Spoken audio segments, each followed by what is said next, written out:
Okay, anytime, Gordon. Ben, would you give us your full name and spell it for us, please? My name is Benjamin J. Skenandore, Benjamin J. Skenandore, Skenandore. And the middle name, what? Joseph. My middle name was Joseph. Spell that, please. Joseph. And what's your date of birth? April 24th, 1950. And where were you born? Green Bay, Wisconsin. St. Vincent's. And would you give us the names of your parents, including your mother's maiden name? My Herman and Ramona Skenandore. Herman Skenandore was my dad. Ramona Jordan was her maiden name. And how do they spell the Jordan name? Jordan. Okay. Now, do you remember the names of your grandparents? The name of my grandparents was Loomis and Lucy Jordan on my mother's side.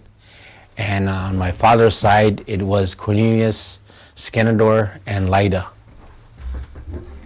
Now, do you remember either one of your grandparents on either side? No, I don't. My grandparents on my dad's side passed away before I was born, as far as I heard.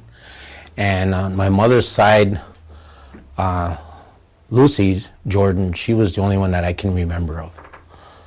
And about how old were you when you can remember her? My grandmother, I remember up until about 63, from about 6 years old on. Did you spend very much time with her? A lot of time with my grandmother. You did. She lived on Old Seymour Road. How far down from the turtle school? I would say from the turtle school, probably a mile on the south side of the road going west. Going west. Right. Okay. Used to be an old Jordan house over there. The Jordan, that's... Right. That's part of your family? Yep, that's my uncle. All the boys? All the boys, yep. Nick Jordan, Amo, Earl. Those would have been your uncles. Yep, they're all my uncles. Do you remember them? I remember Aloysius, he was the older one, he was very sickly. Amo, Nick, Robert, Ida, which was my aunt, she was a foos, and Earl Jordan, he was the last one. Now, your grandmother, what was her first name again? Lucy Jordan. Lucy Jordan, okay. Right. Now, they lived quite a ways off the road there. Yep. And did they have running water? And Nope, they did not have no running water. We used to get water from the well, and she used to put her butter down there in a bucket, and we had a chain that we push the chain down the well and bring the butter and the water up almost the same time. And that was our drinking water at that time that I remember there. In fact, I remember her the most because I spent quite a bit of time with her. Now that was, you're adjacent to the Mosses.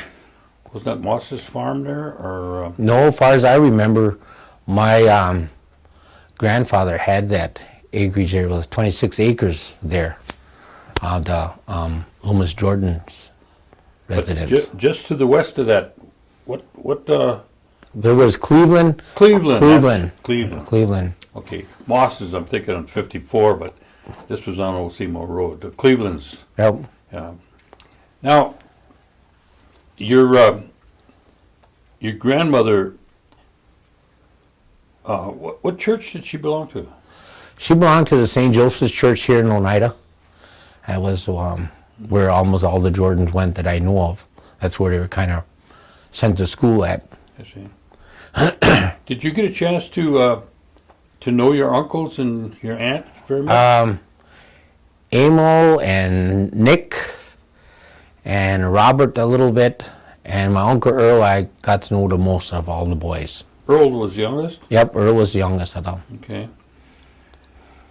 Now, I know the guys had a pretty good reputation of tipping the bottle because I know my dad used to hang around with them, and so did, I don't know if you remember Big Bill Cornelius. He Yep, used to yes, live I up do. on Salt Fork Avenue. He hung with them once in a while. Right, Oh. right. And to me, those boys always had a reputation of being what I would call old Indians. They, He liked your stuff. Help, you had to have it. but even with that, I mean, they did things what I would call the old way. They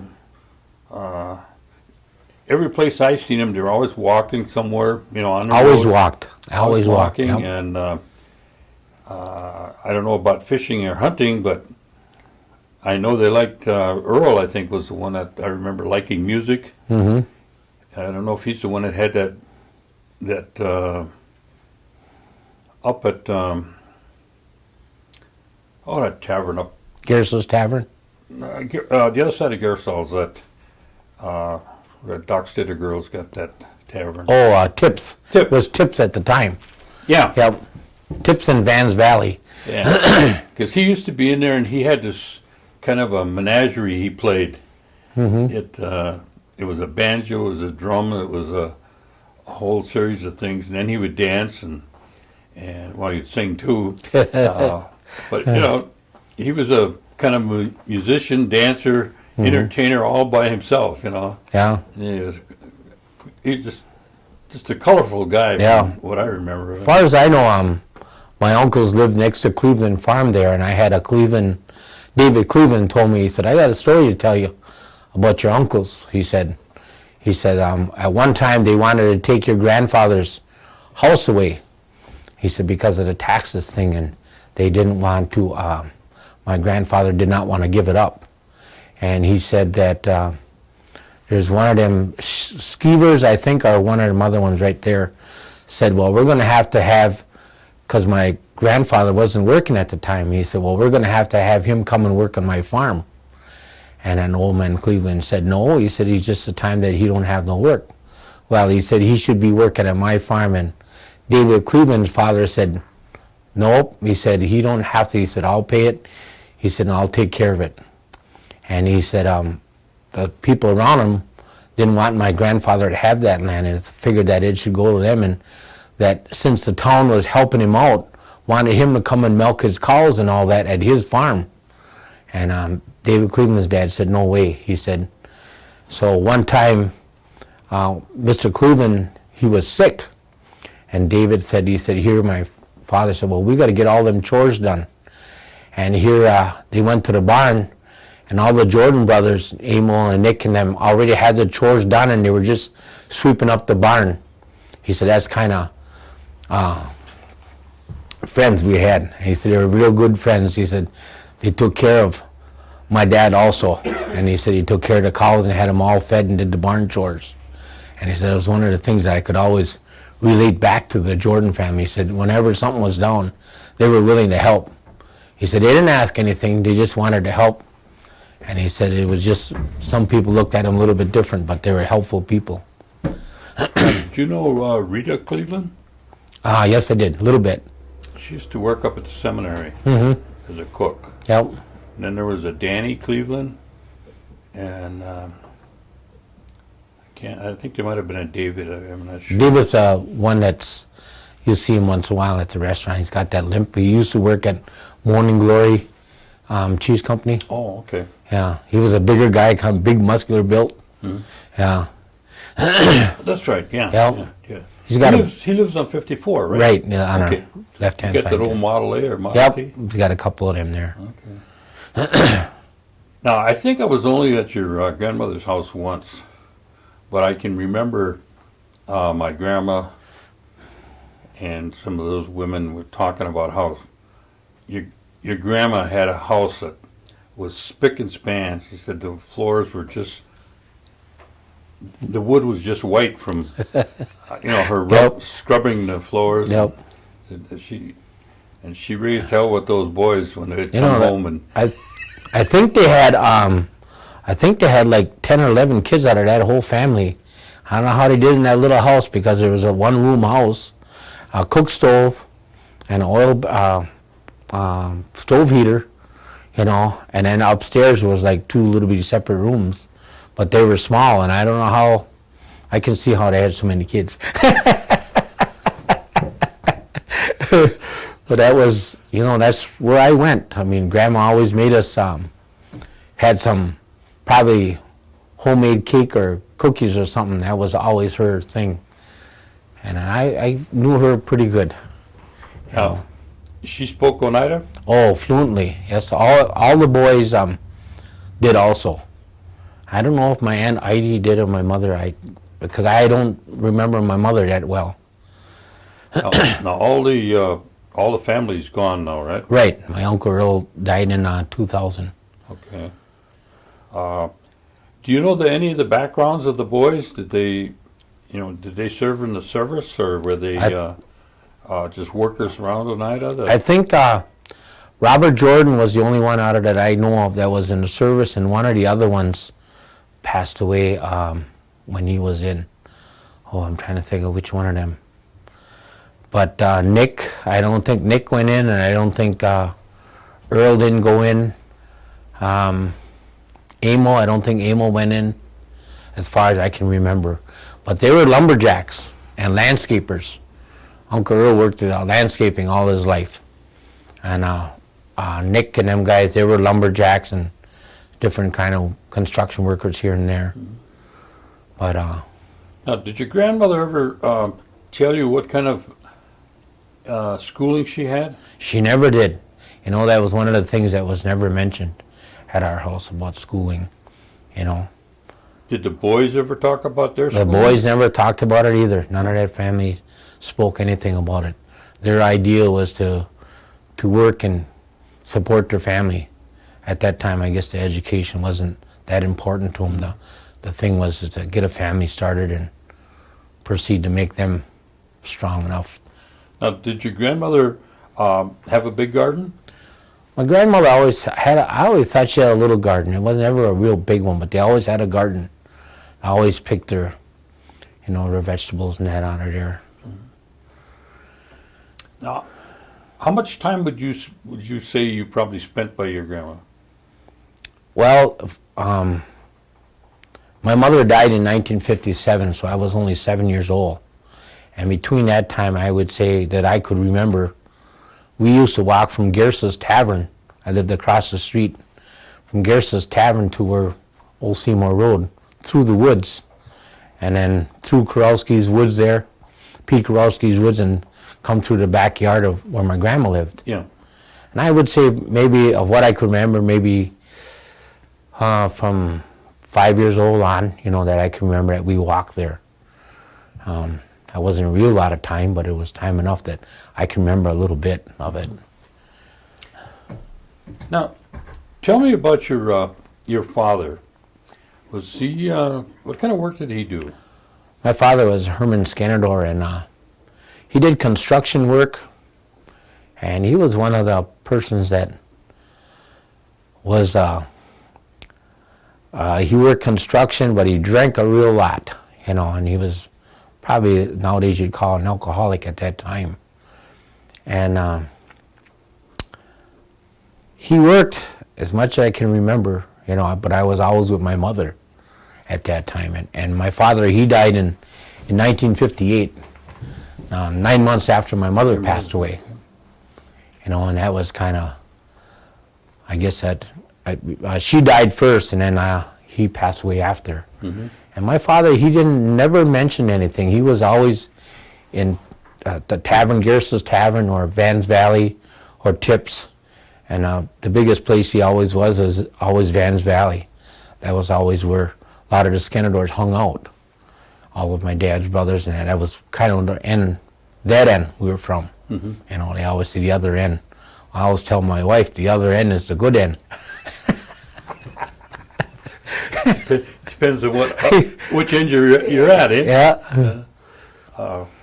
Now, did your dad, was he involved in any kind of sports activities? My dad never played any sports, but he was a jigger. What? He was almost like a professional jigger in the neighborhood. My dad taught me how to jig from probably when I was 2 years old and on. And I still shuffle once in a while, as old as I am. But that's one of the things I learned from my father. And we used to double shuffle, all that stuff. And he used to play the violin behind his head. And I would jig to that in the Garris's Tavern. And he'd throw nickels and dimes at me, pocket full of money. At that time, I didn't know better. I was pretty proud of what I'd done, I guess. That was one of the main things you done. Yeah, that's what I remember my father.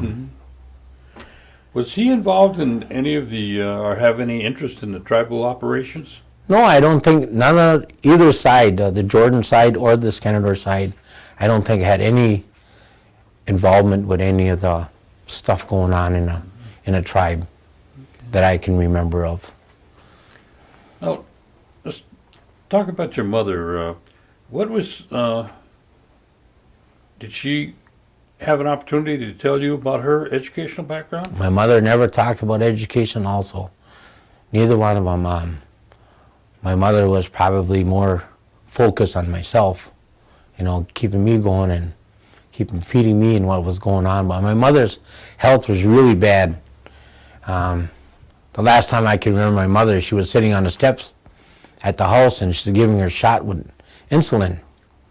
And that was about the time after she passed away, not long after that. And that was when, like I said, when I was 6 years old. Yeah.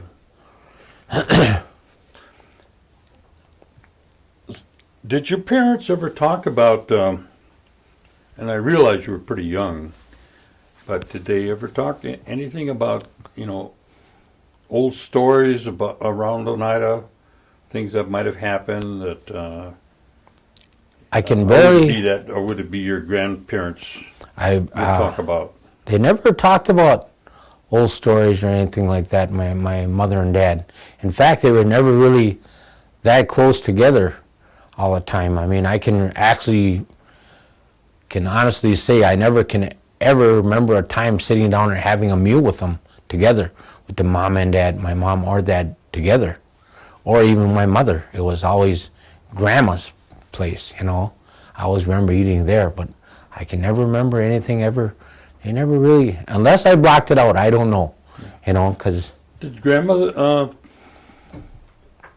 do any kind of storytelling with you? Nope, me and grandma always kind of had fun, kind of horsing around. After my parents passed away, I lived with my aunt, Cindy Cornelius, Cindy and John Cornelius. And that was in 57 that I lived with them. And where were they located? They lived in a house that I lived in with my dad, right across the street by Garris's Tavern. Okay. And then I lived with them through the years until my Uncle John, he was in a wheelchair. And I always used to take him, push him outside. My aunt would get mad because we had a ramp made and push him outside in an old wheelchair. And I'd get him out, but I could never get him in because I was never big enough to push him inside. And I'd push him down the road because that's just something to do for him. And he wanted to go, but he couldn't do nothing, so. And I'd have to have somebody else come and help us push him the inside so he'd get back in the house before my aunt caught us. And sometimes we'd get caught, but he was paralyzed from probably the waist down. And that was way before, probably in the early 50s that it happened to him. And my aunt, she was provided for us. We lived across there from Garris's Tavern, and that was up until about 63 or 64. And we didn't have running water and electricity at the house. And I went to the Immaculate Conception School at the time. That's where I went to elementary school.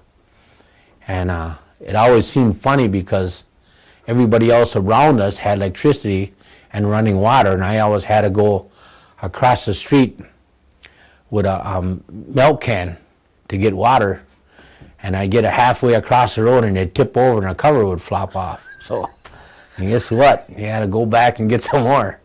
Old man Levi Garrison said, "When are you going to learn to keep the cover on tighter?" I said, "Well, I guess someday I'll learn to do that." But that's how we got our stuff over there. That was, Tebow used to live up around Right. there, didn't he? Yep. What was his last name, do you know? Christian, Theodore Christian, yep. Was he related to Amos? I have no idea if he was or not. And then there was Zeke Smith. He was the other guy, lived the other across the street, old guy. And then Chancey Skenandore, old man Chancey Skenandore. Because in Garrison's Tavern, he used to have a couple old bachelor's pad. There used to be like little trailers or something there, little buildings. And Tebow lived in one, and Chancey Skenandore lived in another one. And then above Garrison's Tavern was another apartment that, what the heck's his name? Roy Matoxin's brother lived up there at a time. Russell, him and his wife, they lived there. And then on the next, right where the Ball Diamond was, there was a little gray house. And Garrison's always rented it out. And that was Zelda Skenandore. And her sons lived there, which is Gary and Dale and Danny and Roxanne. Now, across, you go down the other way towards the little casino there from the Ball Diamond, back towards the health center. Yep. There was a house there. Was there a Doc Stater used to live there? There was you're going back towards Double E. There was, at the time that I can remember, we had Ben Gein's grocery store, used to be on the left-hand side, going south, and then there was a brick house on the corner that my uncle Henry Jordan lived in, him and his wife Alice, and then Silvery Summit School on a corner, and Budgie lived on across from the school there in that corner, on the east side of that E, and then there was Zach Skenandore right next to the school going west, and then Eddie Matoxin, he lived there. And then as you go further down the road going towards the cemetery, there was, I forgot the name of the priest. He lived in that priest's house there. It was right across from the Methodist church. And then right next to the Methodist church on the right-hand side was William family. They were white, and they lived on this side of it. And then as you go, then there was Zach Skenandore. He lived there, Ron Skenadore's father. They lived in that house. And then there was a house further back, was one of their aunts, I think our grandparents lived in the old greenhouse that used to be there. And then as you go up the road right across from the cemetery was Marty Webster's mother and father. And then as you go up the road next to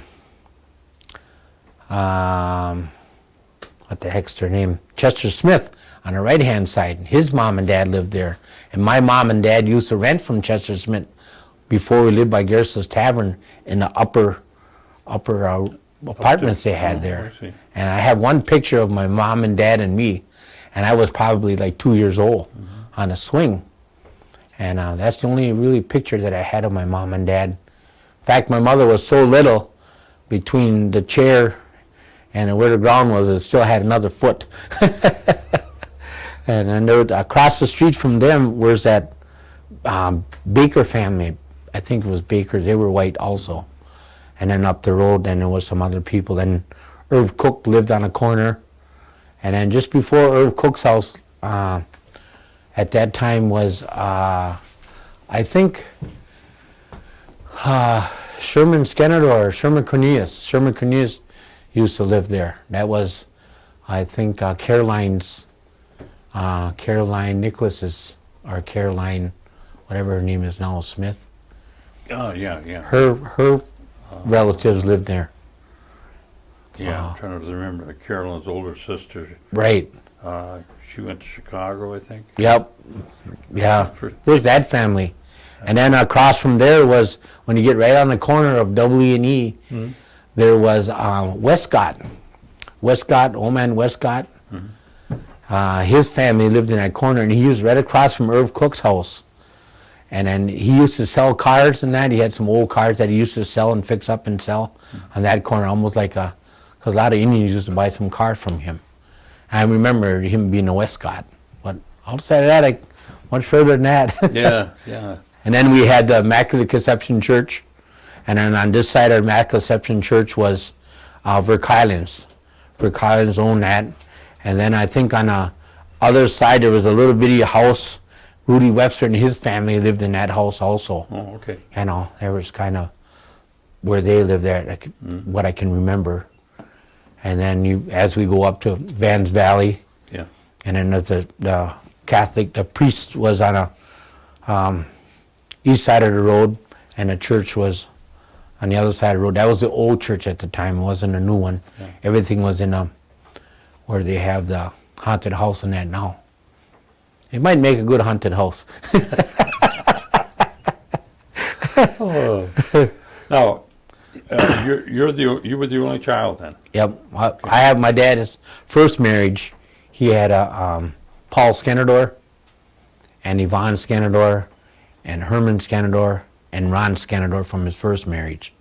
And then Paul Skenandore, you must know him. He's around. He owns the bookstore in Appleton. Oh, the one in Shenandoah. Appleton. Okay, yeah, I know. Yep. And his sister Yvonne. Yvonne, where's she at? She's in Appleton. Appleton? Yep. Okay, and then there was another one?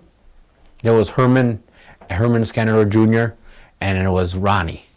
Are they? And there's one passed away with a heart attack, and the other one jumped off the bridge there in Appleton. Oh.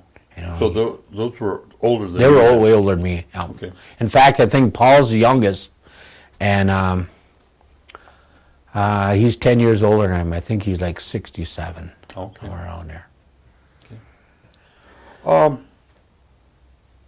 Now, you were saying that you lived with your your I lived aunt with and my uncle aunt and uncle. Yep. up by Garrisals. Right. And see, I don't know why I was thinking of Vans Valley, but yeah, now I know. I'm getting it back again. We used to play ball at Yep. both places, Yeah. and At now, the- where did you go to school then? I went to Immaculate Conception. I went to Silvery Summit for a while. In fact, it was when first, I don't know, a couple of years I probably went there. Then I went after my parents died, my aunt sent me over to the Immaculate Conception, and I went there until 8th grade. And I used to ride every once in a while. Josephine Ottenhoven would pick me up, you know, and my aunt would give her some money to pick me up and drop me off, I guess. But that's where I went there. You know, I guess it was all right. It was what my aunt could afford at that time. That property of the Immaculate Conception, property there was given to my great-grandfather, Eli Skenandore, gave that property to the Catholic Church to build that. It was like 5 acres. And I kind of found out as I got older what went on there. I guess they donated that church, and that's kind of how or a 5 acre property. Mm-hmm. And then there's a couple different stories you hear through the years, you know, after you kind of. What were the other stories? Do you remember? The stories that I remember, I guess they had like, the way I understand it, it was like 80 or 90 some acres that they had there in that corner, and then they gave the 5 acres to the Catholic Church, and the Catholic Church would be able to build their stuff on it. But then, as the way I understand it, as they got, as they didn't have jobs in that, the church the priest there was going to take care of the property for the Skenandore family to make sure that they would make it. Well, anyway, I guess when times got tough, the priest would sell so much property to the whites for, I guess, a cob of corn or whatever. I mean, that's what I call it. Yeah. You know, because it was a ripoff. Right. And that's how they lost a lot of that acreage around there. And it was never, to this day, the way I understand it, it was never really resolved to see exactly how that got taken away. And I just wish they would find out more through the tribal people how that all taken place there. It's that whole corner of double E and E there, almost that whole piece. It's a shame what happened through the years. You know, how they kicked different people out through the years.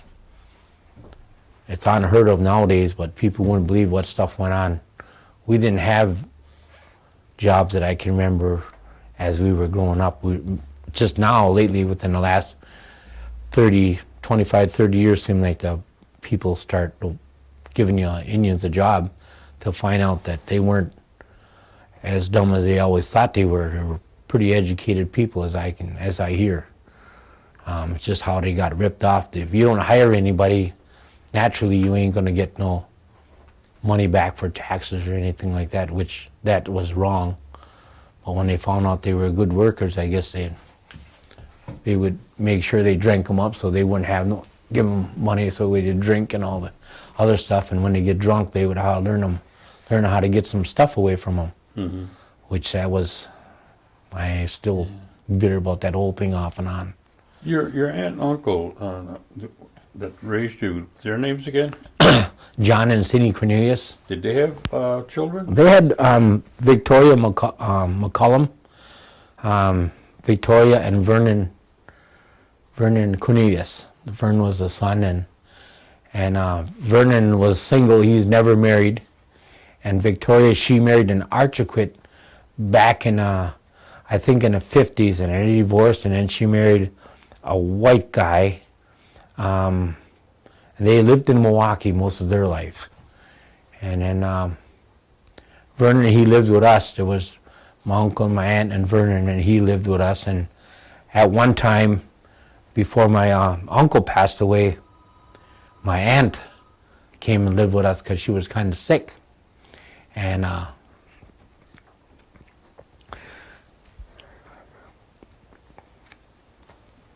why don't you have a drink of water? Your aunt and uncle, did they speak Oneida? Yes, in fact, my aunt and uncle, that's all they speak. They speak fluent Oneida, And I wish I would have kind of kept that up at the time. But when you don't think about it, you just kind of want to get to move on, I guess. I was kind of one of them young kids that wanted to move on and keep going. My aunt speaked it, and in fact, when they didn't want, my aunt didn't speak very good English at all. And a lot of the stuff that came from the Catholic school and in English, she couldn't understand what was going on there, And her daughter Victoria and Vernon, they speak a little bit of the Oneida language, but they couldn't understand all of it. And Vernon was the one that helped her out with a lot of the stuff that went on for school that I had to go through.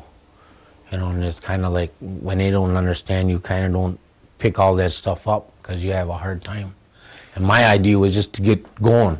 Did you pick any Oneida language? A little bit of it, not very much, and I wish I would have kept it up because after I got a little older, I just didn't want to pay attention to what was going on, Too busy with other Yep. things, right? Yeah. I was too antsy.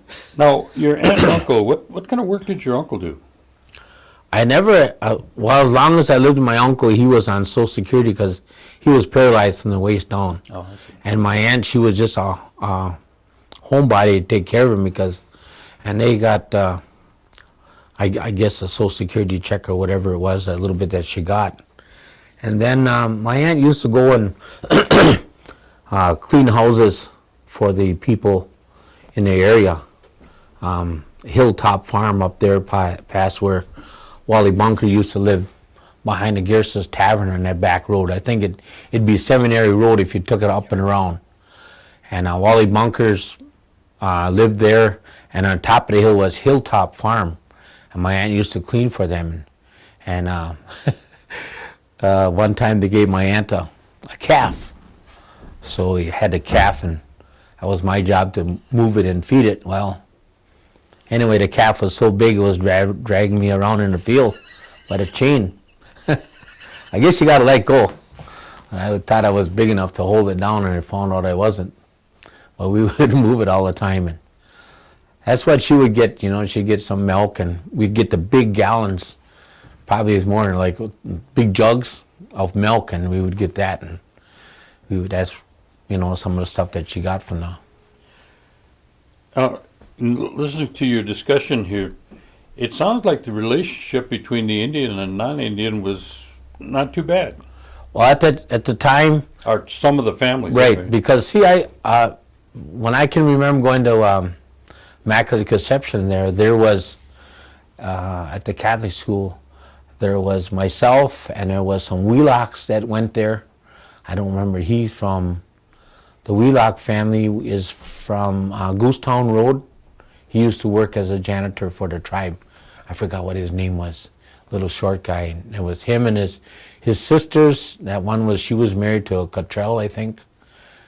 And then there was Ottenhovens, you know, and they were like half-breeds. They were more blonde and, you know, they looked more white than they looked Indian at the time. And it was Doyle Jordan's boys, which they all look white, you know. And I remember being the only little dark one there, that what I can remember of, you know. But outside of that, I mean, I went to school with all whites through the years, so. Now, when you finished at the Immaculate Conception, where'd you go to school? I went to West De Pere. I went to West De Pere High School until my sophomore year. What year did you start West De Pere? I went to West De Pere probably in 64, 65, right after. In between that time, my freshman year, I think I went, and that's when my aunt passed away, and then I had to move on. And I lived with Kelvin Cornelius and his family for a little while. And then I went to, that was in my freshman year when all this stuff took place. My uncle died first. Well, what happened is my aunt came over at the house. My aunt got sick and she passed away at the house. So after that, not long after, my uncle got sick, John Cornelius, and he got sick, and he passed away. And then after he passed away, my aunt got sick, and then she passed away. And then when my aunt passed away, I went and moved with Arlene and Kelvin, and Arlene Cornelius ended up with cancer.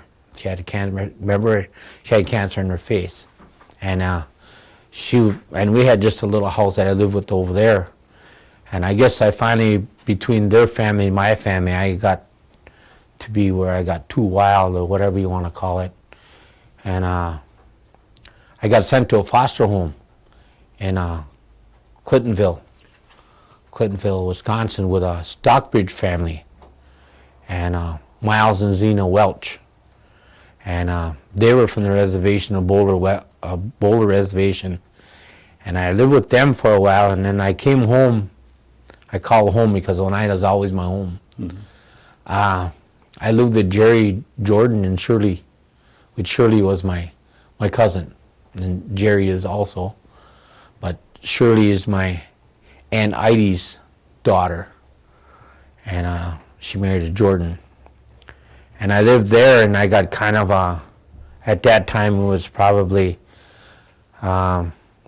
just before that, I had to come home, and I was in Clintonville at the foster home, and I got a call that Arlene passed away of the cancer. So I came home to Arlene's funeral for a couple of days, and I stayed with Jerry and Shirley. And then they said, I said, well, I got to go back. And as I went to go back, my grandmother passed away. So I stayed here another week, for my grandma, and then I went back. And then that's when I came back the following summer, came back out here, and I was 17 at the time. I'll take that back. I was probably 16 at the time when I came back to Oneida, stayed with Jerry Jordan and Shirley. And I got in a little bit of trouble here and there because things weren't going the way it's supposed to, I guess, that I thought. Mm-hmm. And I got a little bit of trouble in Seymour. I guess the beer was tasting good at that time, and it wasn't supposed to. Anyway, I spent a half of the night there, and my Aunt Idy bailed me out. And Jerry said, "You got to pay Aunt Idy back before you go, anywhere." So I had to earn some money to pay her back. I guess the Seymour Police Department didn't like my mech soup or whatever it was. But anyway, they got me out, and I came home, and I enlisted in the service in August of '67. And what did you go into? I went into the Army for 3 years. Where did they send you for training? for training, I went to Fort Campbell, Kentucky, and then I went from there. I went to AIT, it's Fort Leonard Wood, Missouri, and then I did learn that I didn't know everything that I thought I did. Young whippersnapper at 17 years old, you find out that you don't know very much when you get in there. They kind of whip you to size. And then I went to Germany for 29 months. And that's where I stayed. What was your training for at Fort Leonard Wood? Fort Leonard Wood, carpenter course I took, like in engineering. And the carpenter course was really good. It was kind of, I thought the training, that is something I like to do, and it kind of grows a person up when they go into service and don't realize that how much time you have, So from there, they sent you to Germany? I went to Germany. I went to Fort Dix, and then out of there I went to Augsburg. I went to Munich first, and then we went to Augsburg where my station was. It was in Augsburg. And then I went to a little town. I went to a warehouse procedure course, learned to be a clerk, and something I didn't know, that I would like or not. And we used to go in all the different warehouses where they stocked all the stuff, the Jeeps, the tanks, big places, all the Army stuff, the Army depot. And I had an E7 Sergeant Brinkley. He said to me, young man, he said, when you decide to settle down, he said, you might make yourself something someday. He said, until then, he said, I'd like you to move with me. I'm moving to another company, he said, in Parmesan, it's a big Army depot. And he said, if you think of enlisting, he said, I would try to get you to come work for me. He said, you're doing well. He said, here. He said, at that time I made a E4. And he said, further down the road, you're going to go up for the E5 board. And he said, be ready in a couple weeks. He said, you go up for the E5 board, and I didn't think nothing of it. And then he said, you'll be in charge of what's going on, because the warehouse procedure course that I took, I went to all these Army depots in the area with a civilian truck instead of a big Army truck. And I always thought, well, the stuff that we had anywhere from a pencil to a tank that we got rid of. And then on my last 6 months over there, I was really thinking about re-enlisting, and that was one of the things, because if I could have stayed in that MOS, I probably would have stayed in there. I think it learned me a lot, and you got in charge of some stuff. I made E5 not long after I went on for the board. And I was kind of proud because the people that I went against were college people with a pretty good education, and I don't know what happened. I must have found a part of my brain that wasn't working. But it sure makes you think of responsibility that you have in charge of. I used to load Jeeps at the rail station and on piggyback them on top of each other, and tanks and that, and I like doing that, and we were doing that all the time, anywhere from a big box to a tank. We'd put tanks on it. One time I tied a tank down on a low bed truck, and I had to go from Augsburg to Stuttgart, and we didn't have no cables to tie it down. So I said, let's do an old Indian trick. I said, what's that? I said, we'll use binder twine. I said, that'll work. So we tied it down with wire, and I don't know how it made it there, but it made it all the way down with wire that we had. We strung it up about 40, 50 times around there on the shackles. And to this day, I didn't realize that I probably could have got a court-martial for that, but that was one of the highlights of being an E5. How'd you like being overseas itself? It was different. You did a lot of the Indian stuff. You got to drink. That's just normal. That's the way it was brought up. Everybody drank, and that's just how the way of life was. And the people were really good over there, you know. And I went and seen a couple Army buddies that I had. We went to Innsbruck, Austria, you know. What little bit I can remember. Started on a Friday and come back on a Monday, and we remember the train ride there and remember the train ride back, if that. And but that was some of the fun that we had over there. The Oktoberfest that were always, and the festivals, times that you had, you know, they were.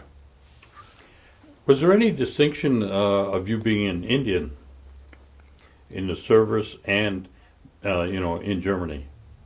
I think being in the service, when the people told me that I couldn't do it, it just, I'm just going back a long time ago. A long time ago when I was living with my aunt, and I can remember Harvey Garris's wife, Ethel. My Uncle Vernon used to be drinking all the time, and she said to me, she says, "You're going to be just like your cousin Vernon there. He's always drunk and never amount to anything, you know." And I said, "No, I'm not. Don't even put me in that category." "Oh yeah, I can see it now," you know. And that criticism stuck in my head. And then when somebody told me that, "Oh, you can't do this," it's like, the hell I can't. You know, and that kind of stuck with me in the ranks. When I knew I was in the service that I could make rank by making an accomplishment or doing something, I proved that I could do it. And I'm more probably to myself and of the other people that I hung around. You know, I hung around with a couple of kids from Akron, Ohio. He always used to be on my case. "Damn, Ben, you got to read a little bit." And I said, "Oh, the hell I do. This is Indian country." "Not over here," he said. And I said, "Well, all over," you know. And I was just bullheaded. And that was kind of one of the things he kind of pushed me along. And I just wish I would have stuck to getting an education a little bit more.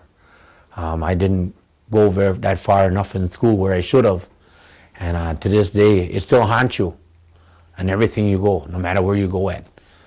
And the thing with the kids nowadays, they don't realize that even to get a janitorial job somewhere, you still have to have a high school education just to punch a number. And I lost my job here back in February 6th of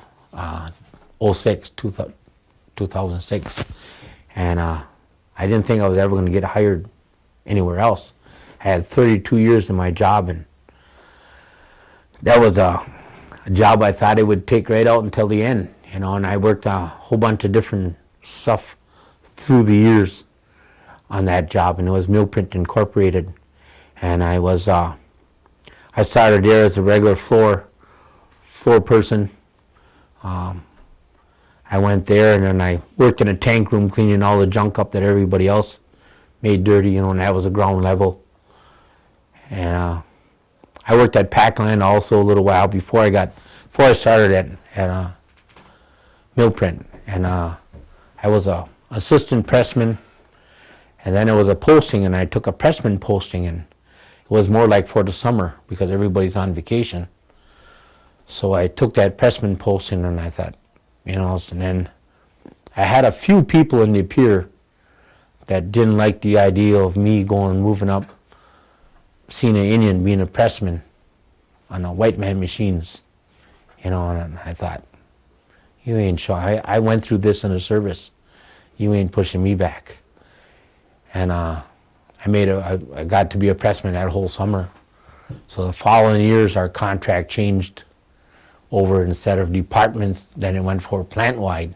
So I got bumped off, and then I went downstairs as a little rewinder operator, and then I was a slitter operator. And then when the openings came up again, I went back to an assistant.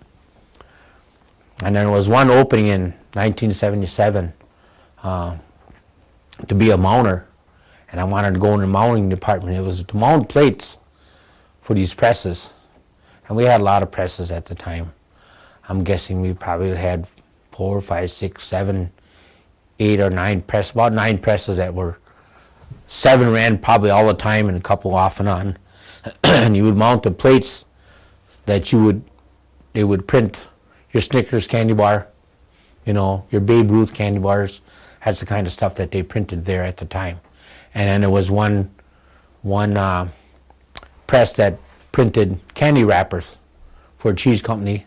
And then we did some commodity cheese wrap that they had the big 5-pound blocks on. Mm-hmm. We did that in bag department. And that was some of the stuff that we printed on also. So I took this mounting posting that I got, and the guy said, well, he said, I don't know if you can handle that job, Ben. He said, I don't know if you'll like it. And I thought to myself, I don't like the way he's talking. Telling me again that I can't. I'm hearing this negative stuff. You know, that, oh, you might have to do fractions, you know, add and subtract. And I said to him, you know what? To add and subtract, if I can't do it, I'll go somewhere where I can get help so I can learn to do it. And he said, oh, we're going to have to drop figures down into 64th and 32nds. And I said, that's fine.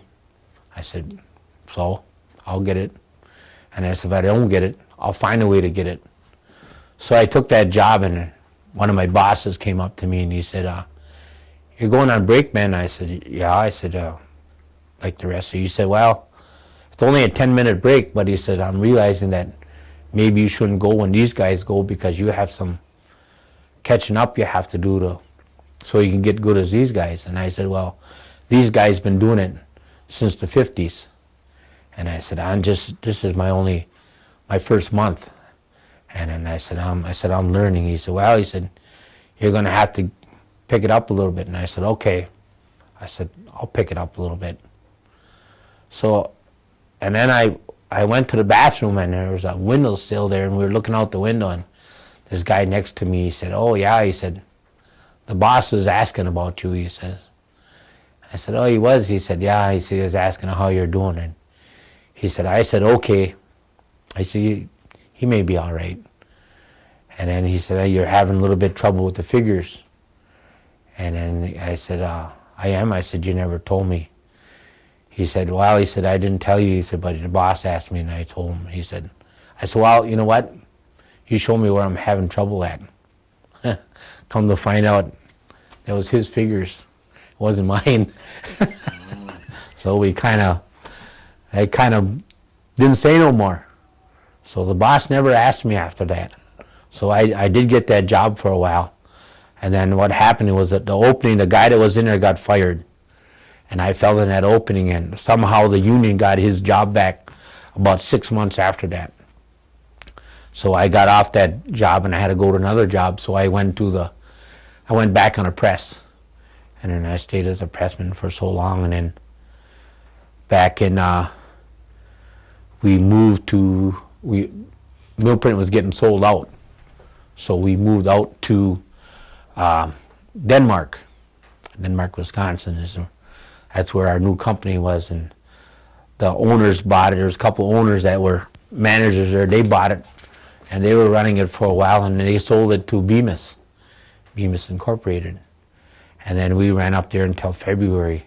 And when I got out there, I was a pressman for a while, and then I moved up back to because the mounting opening was there. The older guys were retiring, so I went to a mounting posting for a while, and I mounted a place a few times there, maybe 6-7 months, and I said, I want to try a different job. I've never kept a job over 5 years. I always wanted to move. I wanted to try something else different because it got boring. So I said, I'm going to try that mounters posting again, and then the ink posting came up, so I took the ink posting, and that was the most boring job I had. I mean, I mixed ink by recipes, what they follow, which is fine. And I did that for a while, and I said, I got to get out of here. I said, this is boring. And the guy said, what's boring about it? He said, this is a retirement job. I said, that's what's boring. I said, you guys have retired 20 years too early. I said, it's nice to have, but I said, that's how you get fat. I said, so I took that posting for a while, and then a posting came up in mounting, and I took the mounting posting back. And I like that because the mounting, they give you a job, and it'd take you 6 to 12 hours. We worked 4 12s. We worked either nights or days. You worked 4 days in a row, and then you were off 4. And you worked 4 days and 4 nights, and off and on. That's how you staggered. And you started from January all the way through the year. You just kept going. So I was used to working 12 hours and I didn't mind that. That was the mounting job was one of the better jobs that I had. Paid good money. And then when I lost my job here in February 6th of 2006, is like, oh man, I didn't think I was going to get another job. And Barb said, don't give up. I said, well, I ain't going to give up. I said, it's just depressing. Because even my own Oneida tribe wouldn't hire me. That was what was depressing the most. I see a million of white people working over there. And I know damn well I'm just as good as them. I shouldn't use them or they, but whatever. That I thought, well, you know what? If he can do it, I sure the hell can. And I go over there to this day and I still look, and I'm still kind of bitter about not getting hired with the tribe, because all these stuff that they have on your tribal, you're an elder and all this other stuff, and that didn't even I got a Dear John letter from him, and that made me mad. And now I work at Hattiesburg Paper Company, and I'm working on a machine that I never thought I would be making bags for different companies, Subway, Hardee's, whatever. And that's what I'm doing now. When did you start back there? In fact, April 10th Of this year? of 06. 6. Yep, and Okay. I've been there since then. Let's go back to Germany. Mm-hmm. You were over there how many months did you say? 29 months in Germany. 29 months. Was that the end of your enlistment? Yep, and I got out of the service. And what prompted you? You said you almost re-enlisted. Yep, almost did that. What happened? I got out, and as you get to be a short timer, Mm-hmm. you see that short timers list, and it's like, I got to get the hell out of here, because you don't want to be taking orders from anybody anymore. But no matter where you go, no matter who you work for, you still have to take orders. Even if you're a bum. The bum sleeps on this side, that's his side. You don't sleep on the other side, and that's just how it is. You have to take orders no matter where you're at.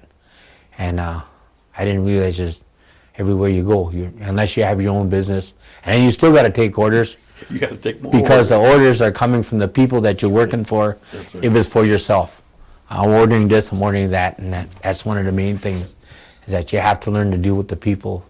And you learn that as you get older, you kind of, brush it off a little bit. You ain't as funky as you used to be. Kind of like, oh yeah, I got to do this to succeed. And you always try to do a good job what you're doing, no matter how you look at it. That was always one of my things. I mean, I see a lot of these young people, I don't care about this and that. And it's like, further down the road, young man, you may. There's one out of 100 that don't care, but he'll snap out of it. He'll find he'll have to starve. And you still got to take orders, no matter how you look at it. Is that what prompted you to leave the service? Yep, I think that's what I decided. I ain't gonna stay here. I'm gonna want to be a short timer like the rest and get out. And where did you get out at? I got out at Fort Dix when I Fort came Dix. back out. I left there, and What did you do then?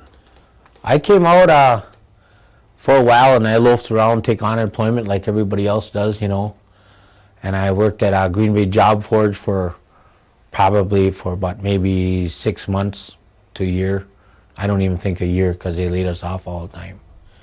And then I worked at Packerland Packing for, that was in 1970, let me see, 70, in the 70s, I worked there at Packerland. I worked there for 13 months. That was pretty tough working there. When you got done working there, you were glad to have a beer, I guarantee you, or you were too tired to. My son worked there. Yeah, I worked there 13 months on a boning line in the front. And I liked it. I mean, I just thought that was, because everybody was young. We were all the same age in the early 20s. You had to be to handle it, yeah. Yeah, you couldn't work there. I couldn't work there now. Yeah. Yeah, and then I moved on, and that's when Eva Namford told me, she says, there's an opening at Millprint. She said, you should check on that. And I said, yeah, I'll check on it. And trying to lay it back a little bit, And my wife, Barb, says, she said, did you go check on that job yet? I said, no.